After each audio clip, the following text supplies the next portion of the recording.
ஒருத்தன் நாங்கள் விஜயை பார்க்கறதுக்காக நான் சேலத்துலேருந்து வந்தேன், விஜயை பார்க்கவே முடியல, ஒரு செகண்ட் கூட எங்களால் பார்க்க முடியலன்றான். ஆனால் இங்கே வந்து பார்த்தீங்கன்னா தீஷா கூட உட்காந்து நாய்க்குட்டி தூக்கி வச்சுருக்கிற முழுக்க முழுக்க விஜய்க்கு கெட்ட பேரையும் அவப்பேரையும் அந்த கட்சியை நாசமாக்குறது யாருன்னு கேட்டால் புஷி ஆனந்த்ன்றதை தெளிவாக புரிஞ்சுக்கிட்ட ஒரு நபர் யாருக்குன்னா தாடி பாலாஜி. விஜயோட கடைசி படமான ஜனநாயகம், விஜயோட கடைசி படமான ஜனநாயகம் இப்போ அவங்களே மாற்றிக்கிறானுங்க. இப்போ என்னன்னு, விஜய் வந்து 31 வரைக்கும் நடிப்பார். டேய், இதை நான் என்னைக்கோ சொன்னேன்டா. எம்ஜிஆரோட வந்து பார்த்தீங்கன்னா வந்து ரஜினியோட விஜயகாந்தோட நீ பெரிய அப்பாட்டக்கிறா வந்து லைட்டாக அப்படி கையை காட்டினா அவன் போக போகிறான், கலைஞ்சு போயிட போகிறான். நல்லபடியாக பத்திரமா போயிட்டு வாங்க போனால் முடிஞ்சிச்சு. ஒன்றும் எஸ்எஸ்சி தப்பாக ஒன்றும் பெருசாக கேட்கல சார். இந்த வைர நெக்லஸ்லாம் யாருக்கு வாங்கி கொடுத்தேன்னு கேட்டார், அவ்வளோதான், வேறு ஒன்றுமே கேட்கல. நம்மளாம் கஷ்டப்பட்டு தானே சம்பாதிக்கிறோம், உழைக்கிறோம். ஒரு வைர நெக்லஸ் எதுக்கு நீ வாங்கி கொடுத்தேன்னு கேட்டதா ஒரு தகவல், அவ்வளோதான்.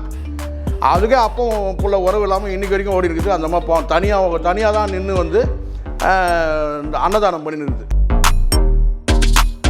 சரி, பையன் வீடு தானே சொல்லிட்டு உள்ளே போகலான்னு சொல்லிட்டு கார் எடுத்து போய் உள்ளே நிறுத்தியிருக்காரு. நேராக காரை உள்ளே விட்டு வாட்ச்மேன்ட்ட சொல்லிட்டாப்புல டோர் லாக் பண்ணுன்னு சொல்லி. அவர் கேட்டு வாசலே நின்றுட்டு எஸ்எஸ்சி ரிட்டர்ன் வந்துட்டாராம். பரிதாபமாக அந்த கேள்விப்பட்டேன். விஜய் முதலமைச்சரானா ஃபஸ்ட்டு போடுற முதல் கையெழுத்து என்ன தெரியுங்களா? பெற்றோர்களை எல்லாரையும் நீங்கள் முதியோர் இல்லத்தை சேர்த்துருங்க. ஃபஸ்ட்டு கையெழுத்து கம்பல்சரி முதியோர் இல்லத்தை சேர்க்கணும் பெற்றோர்களை. அதுதான் விஜய் போடக்கூடிய முதல் கையெழுத்து. இதுதான் உங்களுக்கு தம்ப்லைன். சார் வணக்கம் சார். வணக்கம் சார். வணக்கம் முருகன் சார்.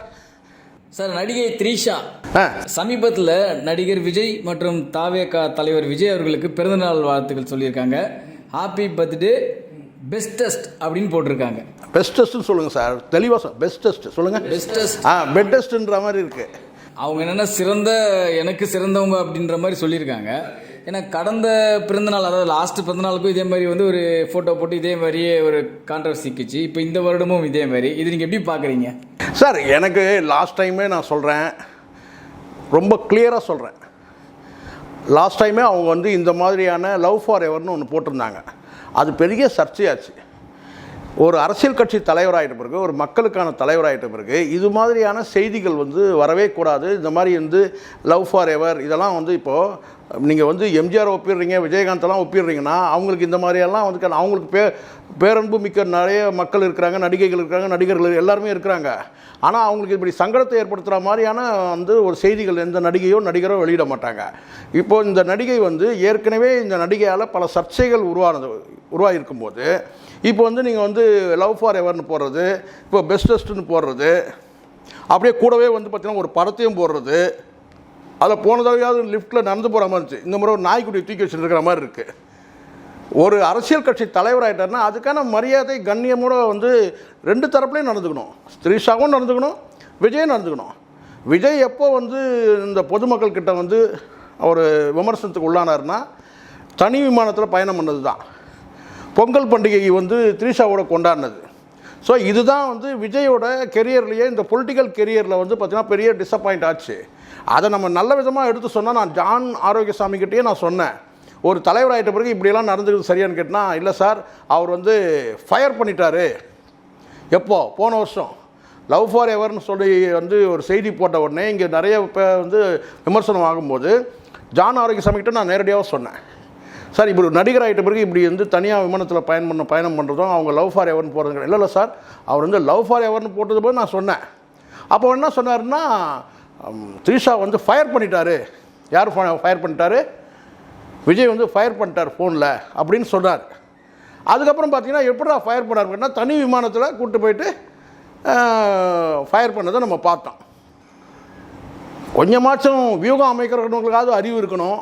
என்ன, அவனுக்காவது ஒரு பொறுப்பு இருக்கணும். ஒரு தலைவனுக்கு ஒரு பொறுப்பு இருக்கணும் சார். அதில் வியூகத்தை அமைக்கிறானுங்கள்ல, இவனுக்காவது ஒரு பொறுப்பு இருக்கணும்.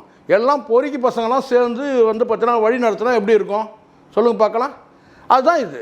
சரி, படமாவது போடுறியா அம்மா தாயே, படம் போடுறல்ல, ஒரு கண்ணியமான படம் போட்டாலும் பரவாயில்ல. ஏதோ பக்கத்தில் உட்காந்து அது போட்டாலே இங்கே பிரச்சனை தான் ஆகும். இதில் நாய்க்குட்டியை தூக்கி வச்சுருக்கிற அந்த ஃபோட்டோவை போடுற கரெக்டாக சுச்சுவேஷன் செட் ஆகிடுச்சு.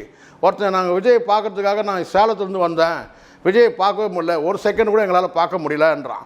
ஆனால் இங்கே வந்து பார்த்தீங்கன்னா தீஷா கூட உட்காந்து நாய்க்குட்டி தூக்கி வச்சுருக்கிற என்ன சார் இது? இந்த இடத்துல எப்படி ஆகுது பார்த்தீங்களா? ஒரு தலைவர் ஆகிட்ட பிறகு என்னதான் நீங்கள் நட்பாக இருந்தாலும் சரி, நீங்கள் வந்து பார்த்தீங்கன்னா நட்பை தாண்டி வேறு எந்த உறவாக இருந்தாலும் சரி வெளியே காட்டிக்கூடாது. நீங்கள் அப்படி வெளியே காட்டிக்கிறீங்கன்னா பகிரங்கப்படுத்துங்க. என்ன உறவுன்றதை பகிரங்கப்படுத்துங்க.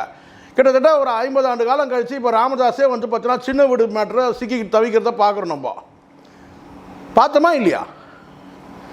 ஒன்று டிரான்ஸ்பரண்ட்டாக வெளிப்படையாக இருக்கணும். ஆமாம், உங்களுக்கும் அவங்களுக்கும் என்ன உறவு, விஜய் போல்டாக சொல்லணும்.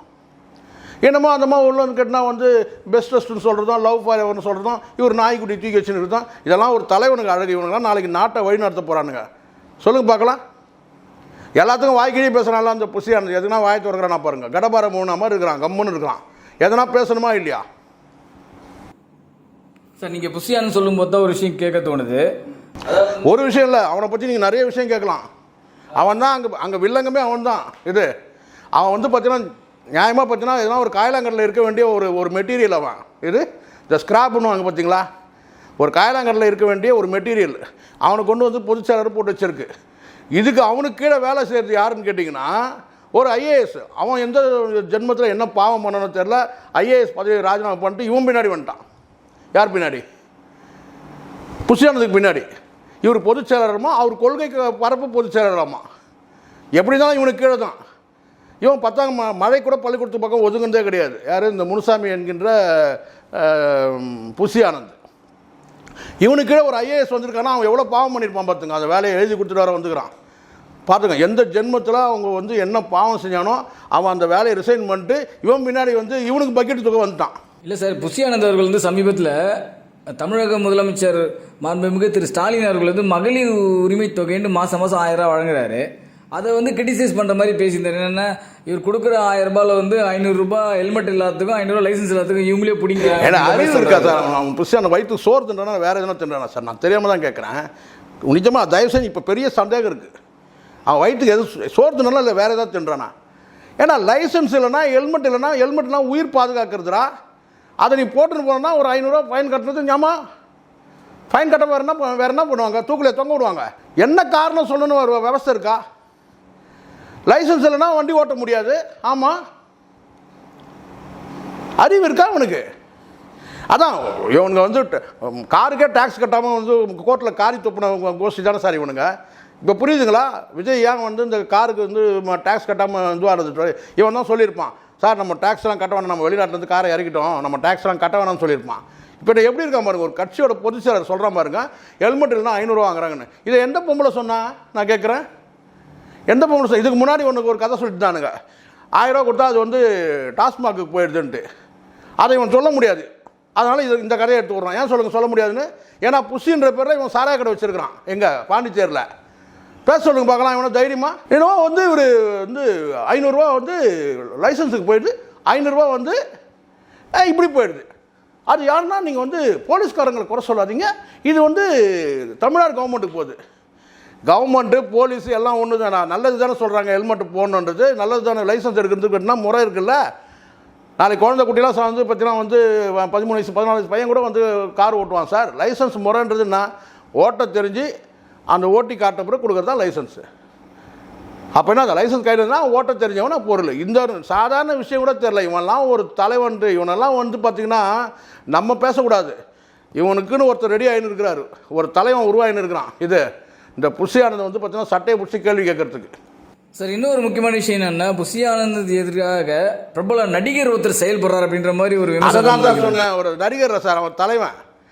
ஏன்னா அவனை அந்த பனையூர் காம்பவுண்டுக்குள்ளே விட மாட்டானுங்க. ஒரு நடிகன் தான், ஆனால் வந்து எங்கே தலைவன் ஆகிடுவானோன்னு சொல்லிட்டு புஷி ஆனந்தோடைய இருக்கைக்கு வந்து இதெல்லாம் வந்து பிரச்சனை வந்துடுமோன்னு சொல்லிட்டு பனையூர் கேட்டுக்கிட்டே விடுறதில்லை. ஆனால் விஜயோட 10 வருஷம் 15 வருஷம் பழகின ஆள், ஒரே வந்து பார்த்தீங்கன்னா வந்து உட்காந்து சாப்பிட்ட நபர், ஒன்றா பேசி பழகின நபர், அந்த நடிகரை விடவே மாட்டானுங்க. குறைஞ்சபட்சம் வேல்முருகன் ஒரு பிரச்சனை பண்ணும்போது அங்கே எந்த நடிகனும் குரல் கொடுக்கவே இல்லை. விஜய்க்காக குரல் கொடுத்ததுக்கு அந்த ஒரே நபர் யாருன்னா அந்த நடிகர் தான். அந்த நடிகரை உள்ளே விட மாட்டானுங்க. அது யாருன்னா தாடி பாலாஜி. தாடி பாலாஜிலாம் இப்போ வந்து பார்த்தீங்கன்னா புஷி ஆனந்த் வந்து பார்த்தா அப்படியே வந்து புஷி ஆனந்த் ஜூஸ் ஆக்கிடலாமான்ற எண்ணத்தில் இருக்கிறார். ஏன்னா அந்த அளவுக்கு பயங்கரமான ஒரு கோபம். ஏன்னா முழுக்க விஜய்க்கு கெட்ட பேரையும் அவப்பேரையும் அந்த கட்சியை நாசமாக்குறது யாருன்னு கேட்டால் புஷி ஆனந்த்ன்றதை தெளிவாக புரிஞ்சுக்கிட்ட ஒரு நபர் யாருன்னு கேட்டால் தாடி பாலாஜி. தெளிவாக விஜய்கிட்ட கோளாறு கிடையாது. அங்கே பிரச்சனையே யாருக்கிட்ட கோளாறுனா புஷி ஆனந்துக்கு தான் கோளாறு. புஷி ஆனந்தை வந்து ஒன்று அங்கே புஷி தொகுதிக்கே பொட்டலம் கட்டி அனுப்பிச்சிடணும். அங்கே ஒயின் ஷாப்லாம் இருக்குது, புஷி ஆனந்துக்கு வருமானம் இருக்குது.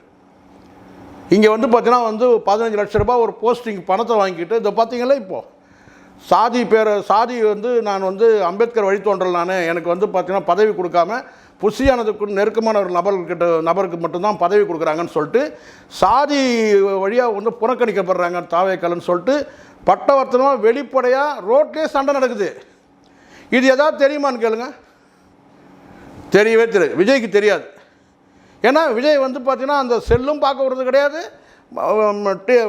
டிவியும் பார்க்க வருது கிடையாது, சிஸ்டத்தையும் பார்த்தீங்கன்னா வந்து மானிட்டரும் பார்க்க வருது கிடையாது. இதுதான் உண்மை. இல்லைனா ஒரு பிறந்தநாள் அன்றைக்கி வந்து பார்த்தீங்கன்னா தொண்டர்கள் வந்து வீட்டு வாசல் நின்றுட்டு கதறுவாங்களா சார்? எங்கேயாச்சும் எந்த தலைவன் சார் அப்படி பண்ணியிருக்கலாம்? நீங்கள் சொல்லுங்கள் சார். இந்தியாவில் எந்த தலைவன் வந்து பார்த்தீங்கன்னா வந்து கேட்டு வாசலில் வந்து நின்ன பிறகு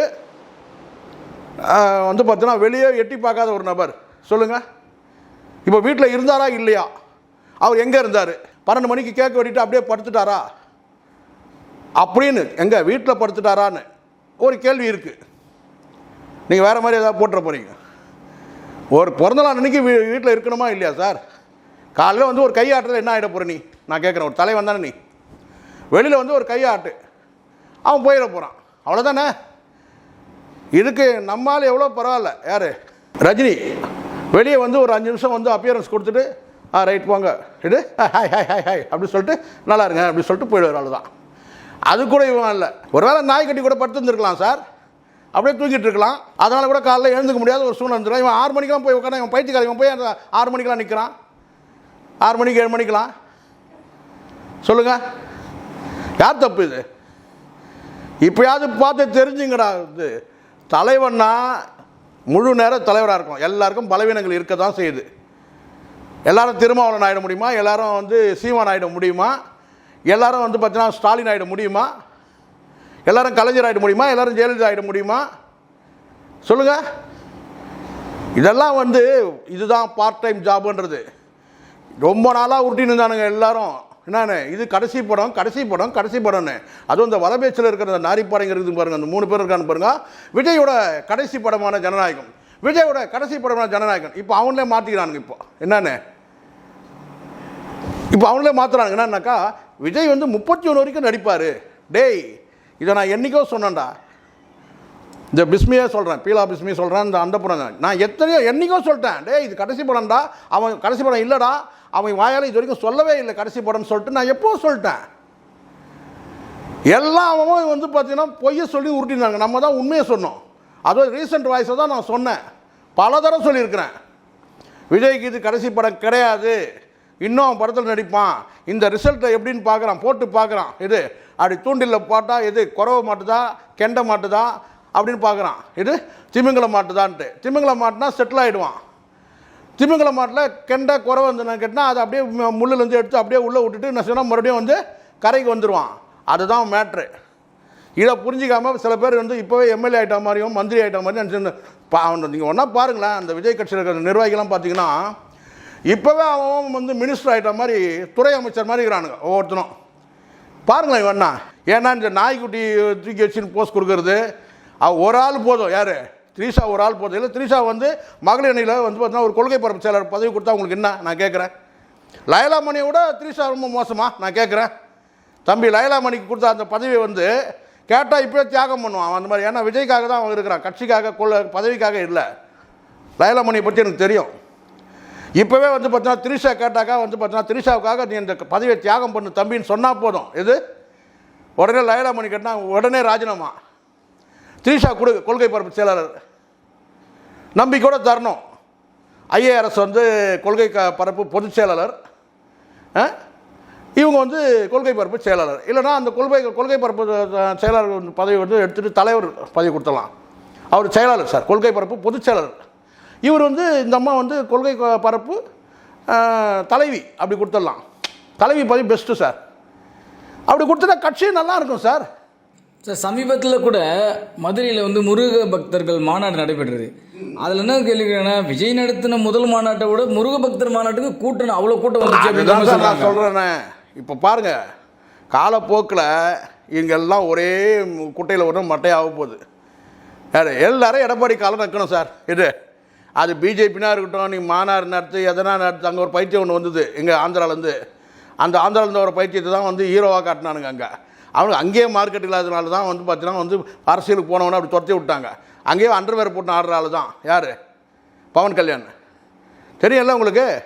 ட்ரௌசர்லாம் கழண்டு போகிற அளவுக்கு டான்ஸ் ஆடினவர் தான். அவரை கூட்டின்னு வந்துட்டு இங்கே வந்து பேச விட்றானுங்க. விளங்குமா? இது ஏற்கனவே இங்கே ஒரு பைத்தியம் இருக்குது நம்மக்கிட்ட. அது இன்னும் பைத்தியமா? அது என்ன மாதிரியான பைத்தியம்? என்ன சொல்லுவாங்கள்ல, இந்த மாட்ரேட், சிவியர், லைட்டுன்னு சொல்லுவாங்க பாருங்கள், அந்த மாதிரி தான் இருக்குது.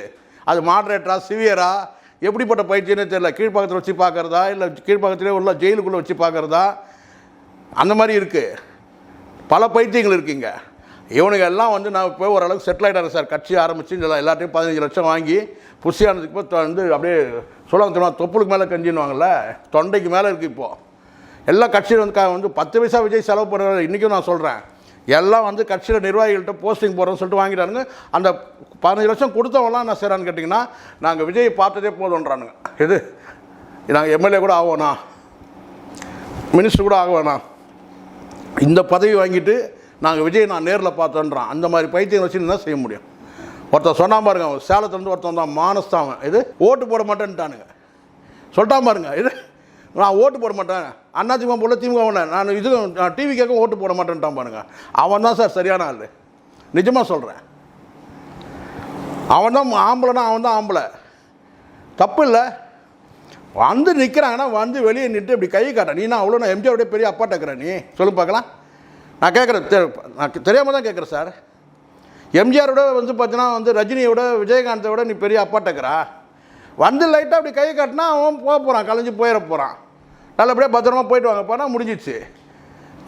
அதான் தம்பி இவர் சொல்லுவார், யார், திருச்சி சூர்யா சொல்லுவார், 6 மணிக்கு மேலே அவன் வெளியே வர மாட்டாங்க. காரணம் கேட்டால் இப்படி டக் டக் இது ஒன்று இந்த எப்படி இந்த சோடா உடைக்கிற மாதிரி சொன்னார். ஏன்னா ரீசன் சொன்னால் டக் டக் டக். ஒரு இதில் கூட சொல்லுவாங்க, அந்த அம்மா அந்த வரலட்சுமி கூட ஒரு மேடையில் அடிச்சு காட்டுவாங்க, இந்த பாட்டில் கொல கொல கொல கொல கொலன்னு. அதை சொல்கிறாரு, 6 மணிக்கு மேலே எழுந்து வர மாட்டாங்க. இப்போ அது ப்ரூவ் ஆயிடுச்சா இல்லையா? சரி, மற்ற நாள் எப்படியோ இருக்கிற. ஆக மொத்தம் இது அவ்வளோதான். இதை பாருங்களேன், இப்போ முட்டு கொடுப்பானுங்க பாருங்களேன். அவர் வந்து ஒரு சிவியரான ஒரு ஆப்ரேஷனில் இருந்தார், இது ஏன் அவர் வரலன்னு கேட்டாக்கா பாருங்கள் வேணா, அது இருக்க நான் புஷியானது இனிமேல் தான் இப்போ எதாவது உட்காந்து கற்பனையாக எழுதுவான். இப்போ புரியுதுங்களா? ஒரு பெரியவங்க வந்து வழிகாட்டணுன்றது. எஸ்சிஎஸ்சிலாம் இருந்தாங்கன்னா செருப்பால் அடிச்சிருப்பார் யாரை? புஷியானந்த. எழுந்து வெளியே வர சொல்ல, அந்த நாயை வந்துட்டு நாயை வெளியே வர சொல்கிறா, அந்த நாய் வரலாம் பரவாயில்ல, அந்த நாயை வெளியே வந்து கையாட்ட சொல்லியிருப்பார். இப்போ புரியுதுங்களா எஸ்எஸ்சியோட பவர் என்னன்ட்டு? உண்மை சார் நான் சொல்கிறது. சின்ன பசங்களாம் சேர்ந்து ஒரு கட்சி நடத்தினா அதில் உட்காந்து பேசுகிறானுங்க. நிர்மல் குமாரும் அந்த இவன் இன்னொருத்தங்கிறான், அந்த யூடியூப்பில் ஒருத்தன் தானே, அவனை தான் பதவி கொடுத்துருக்கான். அவன் பேர் ராஜ்மோகன். மூத்த பத்திரிகையாளரை பற்றி அவனுக்கு பேசுகிறானுங்க. இது டேய், மூத்த பத்திரிகையாளர்னா பிரிண்ட் மீடியாவிலேருந்து ஆரம்பிக்கணும்டா. அவங்க பத்திரிகையாளர்னா பிரிண்ட் மீடியாவில் எவ்வளோ நுணுக்கம் இருக்குது தெரியுமா? ஏதோ இங்கே வந்து மீடியாவில் வந்து டிஜிட்டலில் வந்து உட்காந்து பேசுறது பெரிய விஷயம் இல்லைடா. நீங்கள் டிஜிட்டல் மீடியாவில் வந்து பார்த்தீங்கன்னா நீங்கள் ஒரு எழுத்து பிழையிலேருந்து பார்க்கணும் சார். ப்ரெஸ்ஸில் லே அவுட்னா என்ன, அதுக்கப்புறம் தான் நீ கண்டென்ட் ரைட்டிங்லாம் அதுக்கப்புறம் தான். முதல்ல உனக்கு என்ன தெரியணும்? பிரிண்ட் மீடியாவில் ஸ்பெல்லிங் மிஸ்டேக் பார்க்க தெரியணும்.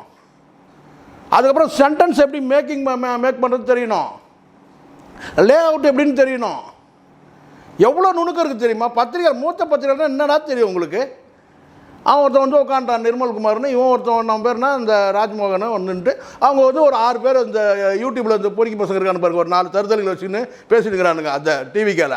அவனு வர வந்து இவங்கெல்லாம் வந்து மூத்த பத்திரிகையாளர் என்னன்னு விளக்கம் கொடுத்துனுங்கிறாங்க. முதல்ல பிரிண்ட் மீடியானா என்னன்னு தெரிஞ்சுங்கடா. ஒரு நியூஸ் பேப்பர் எப்படி மேக் பண்ணுறாங்க, எப்படி நியூஸ் பேப்பர்லாம் இன்றைக்கி வந்து 1 கோடி பேர் வந்து வாசகர் சொன்ன பேப்பரை விற்கிற நிலைமையில் இருக்கிறானுங்க தெரியுமா? அவங்க பொறுக்கி பசங்க ஒரு 10 பேருக்கு வந்து சோத்துக்கு வழி இல்லாதவங்களாம் வந்து இப்போ விஜய் தூக்கிட்டு ஒரு சேனல் நடத்துகிறானுங்க. நம்ம பார்த்துன்னு தான் இருக்கிறோம். சோத்துக்கு இல்லாத பசங்க அவனுங்க எல்லாமே. ஒரு ஆஃபீஸ் கூட கிடையாது, ரோட்டில் நின்று பேசி கிடப்பான் ஒருத்தன். எல்லாம் பொறுக்கி பசங்க வச்சுக்கிட்டு அது ஒரு சேனல் நடத்திக்கிட்டு எல்லாம் வந்து பார்த்தீங்கன்னா அடுத்த ரூலிங் இவங்க டிஎம்கே தான் வரப்போகுது. இந்த ரேஞ்சில் இருந்தீங்கன்னா அடுத்த ரூலிங் டிஎம்கே தான் சார் வரும். நான் ஒன்றும் சப்போர்ட்டாக பேசவே இல்லை. ஏன்னா ஒரு கட்சி தலைவர் தொண்டனை தேடி வந்துருக்கிறானுங்க, ஒரு மரியாதை வேணாம். இல்லை வராதிங்கன்னா சொல்லுங்கள், தலைவர் கரெக்டாக செய்வார் அந்த விஷயத்த. யாரும் வராதிங்கன்றவர். நான் ஊரில் இல்லை இமயமலையில் இருக்கிறேன்னு அந்த மாதிரியாவது சொல்லுங்கடா. இது அம்மா இதெல்லாம் வந்து கட்சி நடத்துறதுக்கு அழகா சார். இப்போ புரியுதுங்களா? கல அரசியல்ன்றது வேறு. நீ இப்போ கல அரசியலை கூப்பிட்டு நீ கல அரசியல் கூட வர வேணாம். உன் கட்சி தொண்டன்களாம் வந்து வெளியே நிற்கிறானுங்க கேட்டு வெளியில். இது நீ வந்து இனிமேல் கல அரசியல் வராத, நீ கேட்டுக்கு வெளியே வந்து நில்லு, இல்லை மாடியிலையாவது நில்லு. ஜெயலலிதாவே பால்கனி பாவைன்னு சொன்னாங்க. அந்த மாதிரி பால்கனிலேருந்து கையாட்டுறாங்கன்னு சொல்லிட்டு நீ பால்கனியில் கூட கையாட்டாதப்பா. நீ இது மொட்டை மாடியிலேருந்து ஆட்டு, நாங்கள் தூரத்துலேருந்து பார்த்துட்டு போகிறோம். அதை விட்டுட்டு கேட்டால் வந்து நீ பால்கனிக்கும் வரமாட்ட. என்ன இதில் வேறு என்னன்னு கேட்டால் இவர் வெளியில் போயிட்டாருன்றதுக்கு ஒரு கார் சிம்பாலிக்காக வெறும் ப்ளைனாக ஒரு கார் போகுது. அங்கே அந்த ராஜேந்திர விசுவாசி எஸ்எஸ்சி விசுவாசியாக இருந்து இப்போ இவனுக்கு விசுவாசி ஆகிட்டான். யார்? அவன் பிள்ளைக்கு பதவி வாங்கிட்டு அந்த ராஜேந்திரன் ஒருத்தர் இருக்கிறான்ல, அந்த டிரைவர், அவனுக்கு பிழைக்க தெரிஞ்சவன்.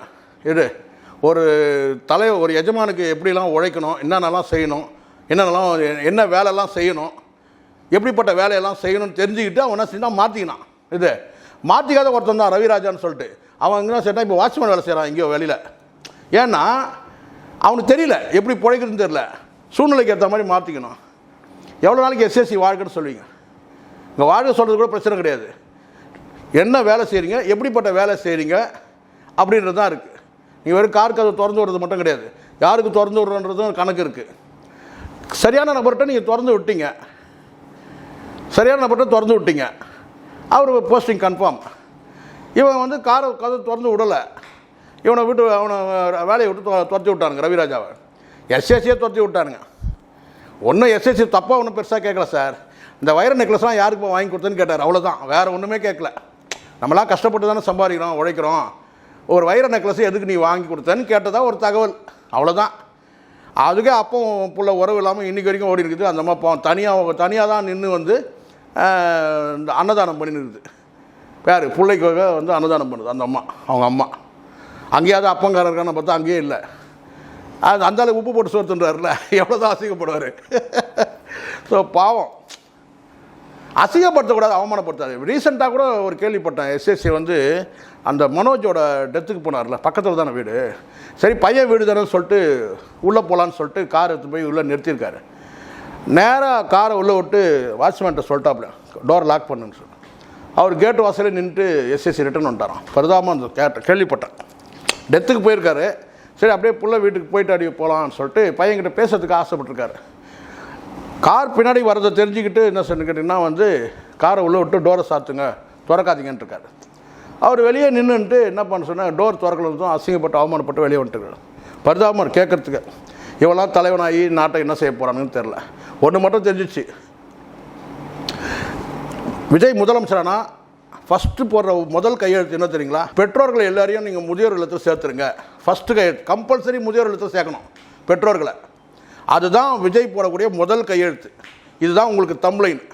ஓகே, இது போல பல வீடியோக்களை கண்டு மகிழ எங்களது ரீசன்ட் வாய்ஸ் சேனலை மறக்காம சப்ஸ்கிரைப் பண்ணுங்க.